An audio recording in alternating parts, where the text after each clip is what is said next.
গেলাম না আজকে নতুন গভর্নমেন্ট হওয়ার পরে তারা প্রথম বলেছিল 30 তারিখ, তারপরে 1 তারিখ শিডিউল করেছে 1 তারিখ।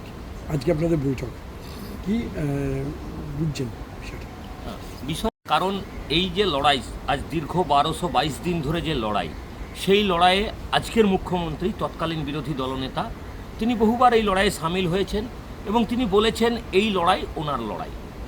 আমরা আশাবাদী তাই যে উনি কর্মচারীদের দেওয়া প্রতিশ্রুতি রক্ষা করবেন।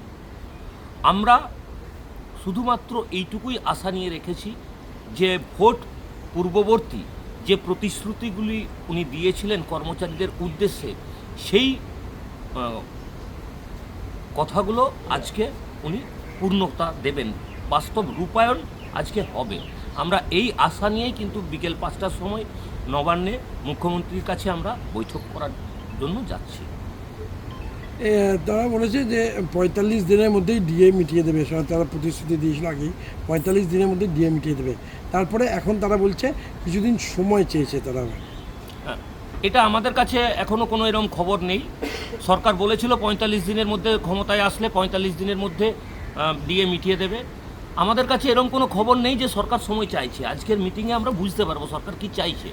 কিন্তু আমরা ওই যে আবারও বলছি, সরকার যে ভোট পূর্ববর্তী কথাগুলো দিয়েছিলেন সেই কথাগুলো যাতে পূর্ণতা পায়, সেই কথাগুলো যাতে সত্যতা থাকে।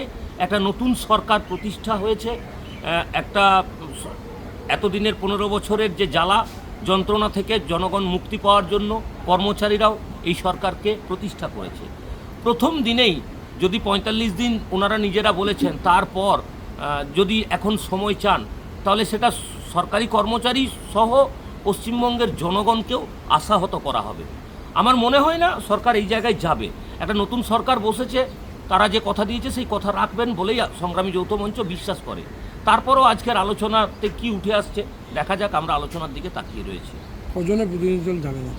আমাদের 3 জনের, প্রত্যেকটি সংগঠন থেকেই 3 জনের প্রতিনিধি দলকে ডেকেছে। ভাস্কর ঘোষের নেতৃত্বে আজকে আমাদের 3 জন সদস্য নবান্নে উপস্থিত থাকবে সংগ্রামী যৌথ মঞ্চের পক্ষ থেকে।